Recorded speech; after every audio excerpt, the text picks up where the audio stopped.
Hi friends, Snehatheertham VS ചാനലിലേക്ക് എല്ലാവർക്കും സ്വാഗതം. അപ്പം നമ്മൾ ലാസ്റ്റ് ലഡുവിൻ്റെ ഒരു വീഡിയോ നിങ്ങൾ കണ്ടിരുന്നു. ഇപ്പം നമുക്ക് ജാഗരി അല്ലെങ്കിൽ ജിലേബി എന്ന് പറയും. പല ജില്ലകളിലും ചില ജില്ലകളിലൊക്കെ ജിലേബി എന്ന് പറയും, ചില ജില്ലകളിൽ ജാഗരി എന്ന് പറയും. അപ്പം എന്തായാലും ആയിക്കോട്ടെ, നമ്മൾ ജാഗരി എന്ന് തന്നെ പറയാം. അപ്പം ജാഗരി എങ്ങനെയാണ് ഉണ്ടാക്കുന്നതെന്ന് അതിനകത്തുള്ള കൂട്ടുകൾ എന്താണെന്നുള്ളത് ഞാൻ പറഞ്ഞു തരാം. അപ്പം ഇത് ഉഴുന്ന് ഒരു 75% ഉഴുന്നും ബാക്കി 25% കോൺഫ്ലവറും കൂടെ മിക്സ് ചെയ്തിട്ടാണ് നമ്മുടെ ഈ ജിലേബി അല്ലെങ്കിൽ ജാഗരി ഉണ്ടാക്കുന്നത്.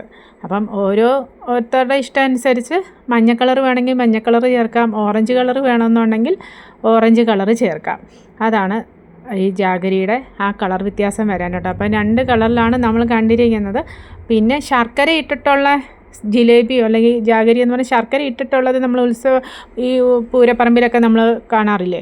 അതൊക്കെ എന്ന് പറയുമ്പോഴത്തേന് മാക്സിമം 1 ദിവസം 2 ദിവസത്തേക്കുള്ള ഇരിക്കാറില്ല. പക്ഷേ ഇതൊരു 7 days വരെയൊക്കെ ഈ ജിലേബി നമ്മൾ അത് കടകളിലൊക്കെ ഇരിക്കുന്ന കാണാം.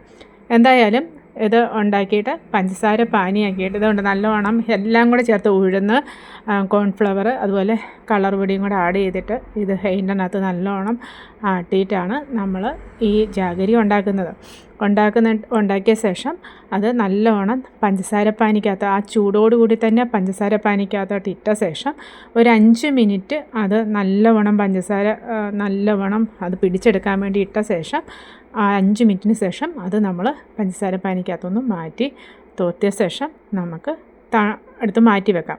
തണുത്തതിന് ശേഷം നമുക്ക് പാക്ക് ചെയ്യാം. ഇതാണ് നമ്മുടെ ഓറഞ്ച് കളറിലുള്ള ജാഗരി. അപ്പം നിങ്ങൾക്കെല്ലാം ഈ വീഡിയോ കണ്ടപ്പോഴത്തേന് ഇഷ്ടമായല്ലോ. അപ്പം ഇഷ്ടപ്പെട്ടെങ്കിൽ ലൈക്ക് ചെയ്യുക, സബ്സ്ക്രൈബ് ചെയ്യുക, ഷെയർ ചെയ്യുക, അതുപോലെ തന്നെ കമൻറ്റ് ചെയ്യാനും മറക്കരുത് കേട്ടോ. അടുത്ത വീഡിയോയിൽ കാണുന്നത് വരെ നിങ്ങളുടെ സ്വന്തം ബിനു. Bye bye.